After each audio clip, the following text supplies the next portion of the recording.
کو پیش فرمائے اس شعر کے ساتھ کہ اس بزم جنوں کے دیوانے ہر راز سے پہنچے یزدہ تک ہے عام ہمارے افسانے دیوار چمن سے زندہ تک سو بار سوارا ہے ہم نے اس ملک کے گیسو برہم کو سو بار سوارا ہے ہم نے اس ملک کے گیسو برہم کو یہ اہل جنوں بتلائیں گے کیا ہم نے دیا ہے عالم کو حامدا ومصلیا ومسلما اما بعد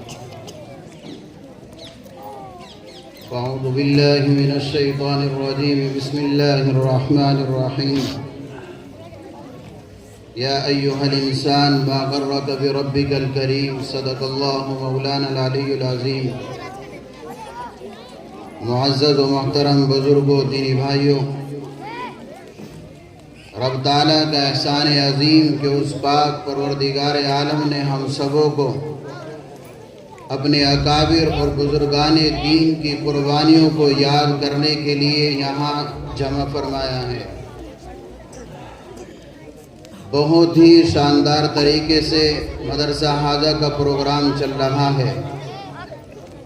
اور بہت ہی دل جمی کے ساتھ گاؤں کے یہ لوگ مدرسے کی محبت میں پروگرام اور اپنے معصوم بچوں کے پروگراموں کو سننے کے لیے جمع ہے۔ اسٹیج پر میرے استاد محترم جناب حضرت مولانا مفتی محمد طیب صاحب قاسمی جو مدرسہ حاجہ کے روح رواں ہیں تشریف فرما ہے۔ ابھی ہم نانوتے پروگرام میں تھے تو حضرت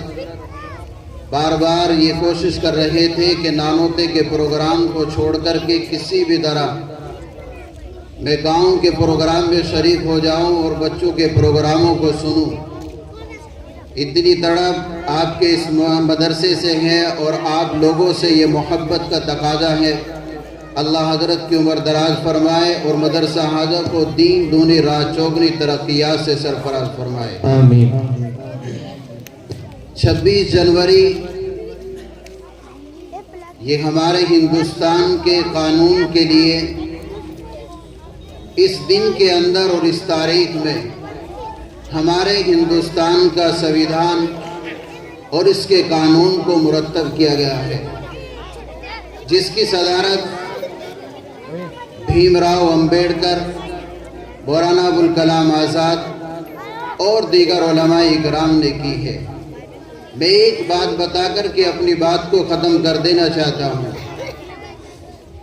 ابھی حضرت کے حکم کے مطابق مفتی صاحب کے مجھے گنگو کے ایک پروگرام میں جانا ہے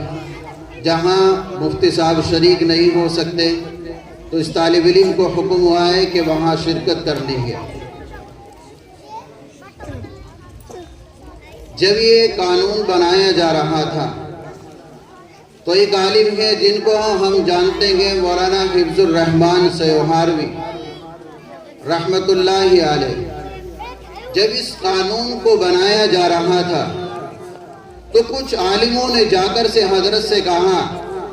کہ مولانا آپ جمعیت علماء ہند کی صدارت کو سنبھال لیجئے اور اس کی صدارت کو قبول کر لیجئے۔ اس وقت مولانا حفظ الرحمان سیوہاروی نے کہا تھا اے لوگو جمعیت علماء ہند کی صدارت کے لیے آپ کو بہت لوگ مل جائیں گے لیکن آج پارلیمنٹ کے اندر میری قوم کے مستقبل کو لکھا جا رہا ہے۔ آج میری قوم کی قسمت کو لکھا جا رہا ہے۔ اگر میں ایک لمحے کے لیے پارلیمنٹ سے غائب ہو گیا ہو سکتا ہے کہ میری قوم کو گڈھے کے اندر دھکیل دیا جائے، اس لیے میں اس پارلیمنٹ سے نہیں جا سکتا اور آپ جمعیت علماء ہند کی صدارت کسی اور سے سنبھال لیجئے۔ مولانا نے یہ کہا آج میں باب العلوم کے اس شاندار اسٹیج سے یہ اعلان کر دینا چاہتا ہوں کہ جتنا آج کی ہندوستان کی پارلیمنٹ کے اندر جتنا حق